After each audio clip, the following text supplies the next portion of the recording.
2026년 3월 3일 화요일, 오늘 말씀은 요한복음 9장 24절에서 41절까지의 말씀으로 누가 눈먼 자인가 라는 제목으로 묵상하려고 합니다.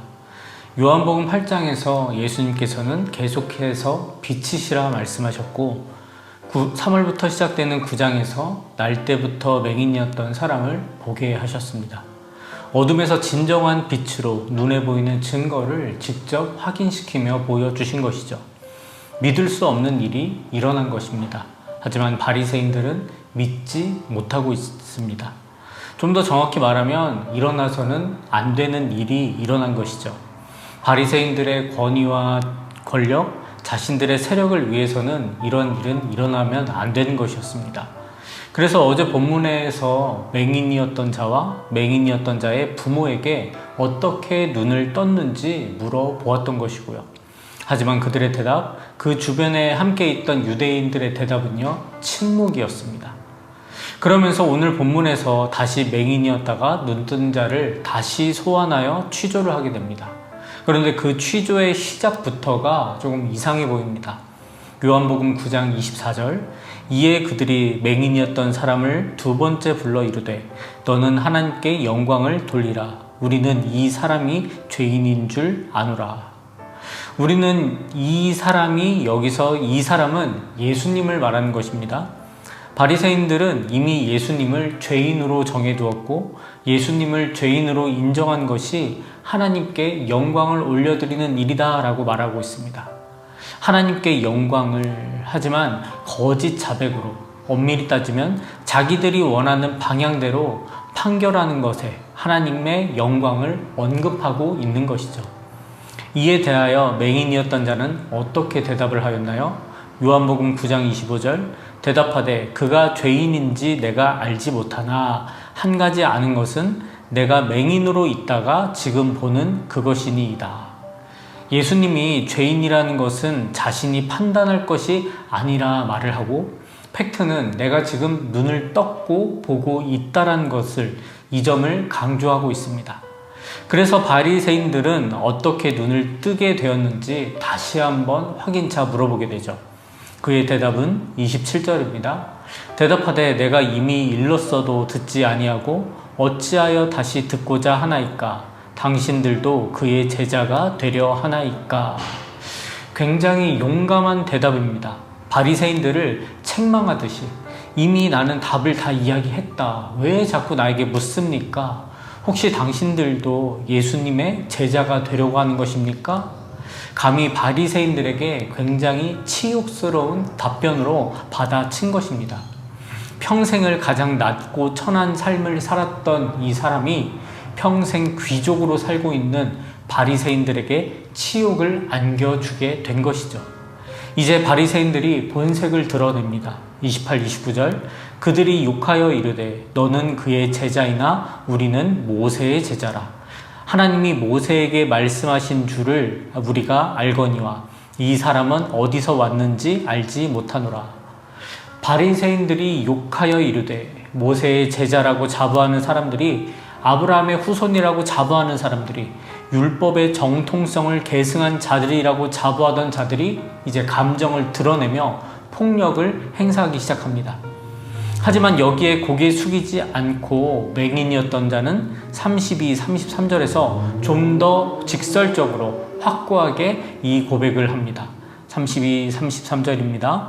창세 이후로 맹인으로 난 자의 눈을 뜨게 하였다 함을 듣지 못하였으니 이 사람이 하나님께로부터 오지 아니하였으면 아무 일도 할 수 없으리이다. 이 답변에 자신의 생각이 있나요? 없습니다. 그냥 사실 그 자체로 답변을 하고 있습니다. 창세 이후로부터, 태어날 때부터 보지 못한 자의 눈을 뜨게 했다라는 이야기를 나는 들어본 적이 없습니다. 그런데 내가 바로 그 증거입니다. 내 눈은 떠졌습니다.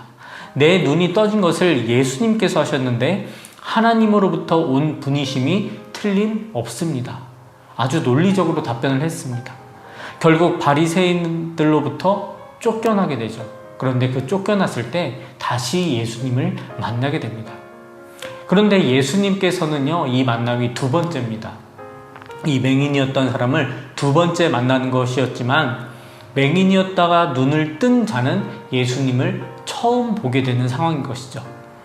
눈을 뜬 이후에 예수님은 그 자리에 계시지 않았고 계속해서 예수라는 이름만 들어왔었습니다.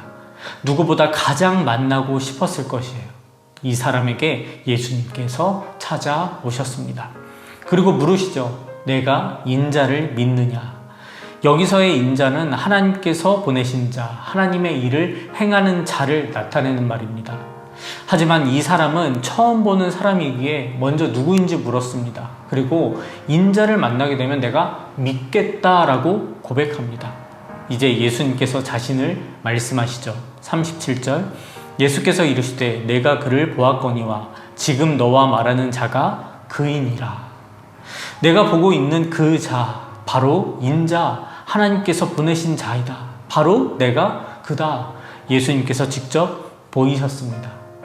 그 사람은 38절 주여 내가 믿나이다 하고 예수님께 엎드려 절하게 됩니다. 2주 전에 묵상했던 사마리아 여인을 기억하십니까? 사마리아 여인도 이 맹인이었던 자도 예수님을 만나고 예수님을 경험하고 예수님과 대화하며 말씀을 들을 때마다 예수님에 대한 인식과 고백이 점점점 더 커져가고 온전해 가고 있습니다. 예수님에 대하여 예수라 하던 그 사람, 그리고 그 사람에서 선지자로, 그리고 지금은 인자로 하나님으로부터 온 자다라고 고백을 하고 있다는 것이죠. 사랑하는 성도 여러분, 오늘 이 고백을 깊이 묵상해 보시기 바랍니다.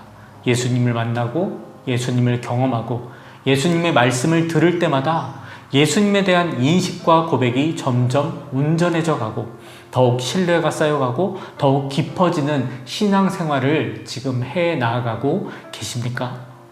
그 사람에서 선지자로, 그리고 지금은 인자라고 고백할 수밖에 없는 이 믿음의 고백이 우리의 고백이 되었으면 합니다.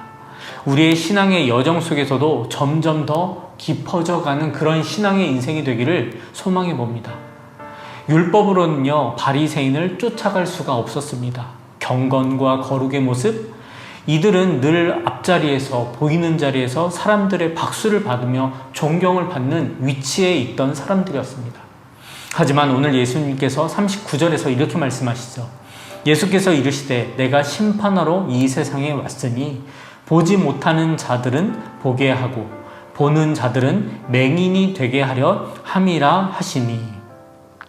누구보다 많이 보고 듣고 배웠지만 고이고 갇혀 있어서 진짜 살아계신 주님을 만나지 못하고 구주로 고백하지 못한다면 예수님께서는 이들이 바로 맹인이다 라고 말씀하고 계십니다.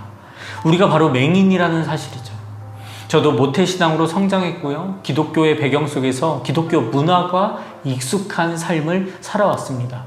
그런데 제 큰 실수 중에 하나가 이 익숙한 것, 기독교의 문화가 익숙하고 자연스러웠던 것이 나의 신앙이다 라고 착각했던 것, 그것이 저의 실수 중에 하나입니다. 오늘의 예수님을 만나고 오늘의 예수님을 경험하고 오늘의 예수님의 말씀을 묵상하시기 바랍니다. 죽은 신앙이 아니라 우리가 주일에 함께 찬양했던 것처럼 주 예수 나의 산소망을 매일 삶에서 고백하는 저와 여러분들 되기를 소망해 봅니다. 오늘도 이 고백을 가지고 구원의 감격으로 살아가시길 바랍니다. 오직 예수 그리스도의 진리의 빛으로 살아가시길 주님의 이름으로 축원합니다. 기도하겠습니다. 전능하신 하나님, 오늘 맹인이었던 자의 고백을 묵상하며 나의 신앙을 돌아보게 하시니 고맙고 감사드립니다. 예수님을 만나고 경험하고 말씀을 묵상하면 묵상할수록 더욱 깊어지는 믿음을 누리는 은혜를 경험하게 하여 주시옵소서. 더욱더 빛으로 오신 예수님을 고백하며 구원의 감격으로 살아가는 우리 성도들 그러한 인생 되게 하여 주시옵시고 죽은 신앙이 아니라 주 예수 나의 산 소망을 매일매일 고백하며 나아갈 수 있는 하나님께 영광 올려드리는 삶을 살아낼 수 있는 우리 사랑하는 성도들 될 수 있도록 인도하여 주시옵소서. 오직 주님께 영광 올려드리는 인생 될 수 있도록 인도하여 주시옵시고 오늘 결단하며 나아가는 성도들 승리의 삶으로 주님께서 인도하여 주시옵소서. 그렇게 인도하여 주실 주님을 찬양하며 감사드리며 예수님의 이름으로 기도하옵나이다. 아멘.